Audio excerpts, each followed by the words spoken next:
हर हर महादेव सभी को। आप सभी का एक बार फिर से स्वागत है हमारे चैनल में।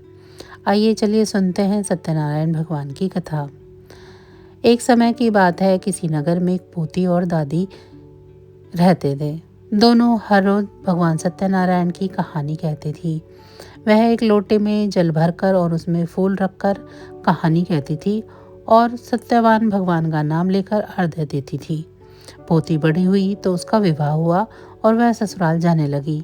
तब उसकी दादी ने उसे एक लोटा दिया जिसमें जल भरकर और उसमें फूल डालकर दे दिया। इसके अलावा दादी ने कुछ नहीं दिया और ना ही उसके पास कुछ ऐसा था कि उसको दे सके। पोती ससुराल की ओर चलती जाए और सोचती जाए कि ससुराल में सभी पूछेंगे तो वह क्या कहेगी कि वह कुछ नहीं लाई है। वह ससुराल वालों को क्या कहेगी, यही सोचते हुए वह जा रही थी। सत्यवान भगवान ने उसकी मनोदशा देखकर सोचा कि इसका कष्ट मिटाना चाहिए। रास्ते में वह सत्यवान भगवान की कहानी कहती गई और अर्घ्य देती गई, जिससे हीरे मोतियों और गहनों का भंडार जमा हो गया। वह उन गहनों को ओढ़ पहनकर ससुराल चली गई। ससुराल जाने पर ससुर ने कहा कि हमारी बहू तो बहुत बड़े घर से आई है, बहुत सारा धन भी साथ लेकर आई है। बहू के आने पर सास ने अपने पति से कहा कि आप पड़ोसन के यहाँ से मूंग और चावल उधार ले आओ, बहू के लिए खाना बना देंगे। इस पर बहू ने कहा कि आप मेरे लोटे के जल से रसोई बनाओ। जैसे लोटे के जल से रसोई बनाई तो भगोना भर गया। उसमें अनेकों प्रकार के व्यंजन तथा मिठाइयाँ भर गई। खाना बनाने पर सास ने बहू से खाने के लिए कहा तो बहू बोली कि ससुर जी ने नहीं खाया, आपने और मेरे पति ने भी नहीं खाया, तो मैं कैसे खा सकती हूँ।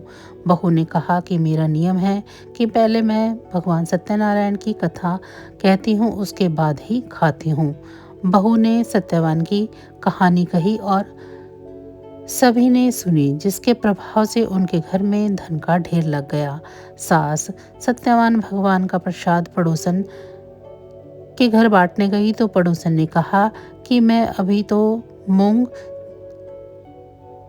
तो मूंग चावल उधार लेकर गई थी, तो इतना धन अचानक कहाँ से आ गया। सास ने कहा कि मेरी बहू भगवान सत्यनारायण की कहानी नियम से कहती है और उन्हीं के प्रभाव से इतना सारा धन आया है। कहानी के बाद सत्य भगवान की प्रार्थना करनी चाहिए कि जैसे आपने बुढ़िया और पोती की सुनी, वैसे ही सबकी सुनना। आशा करते हैं कि आप सभी को हमारी ये कहानी अच्छी लगी होगी। अगर हमारी ये कथा अच्छी लगी है तो वीडियो को लाइक करें।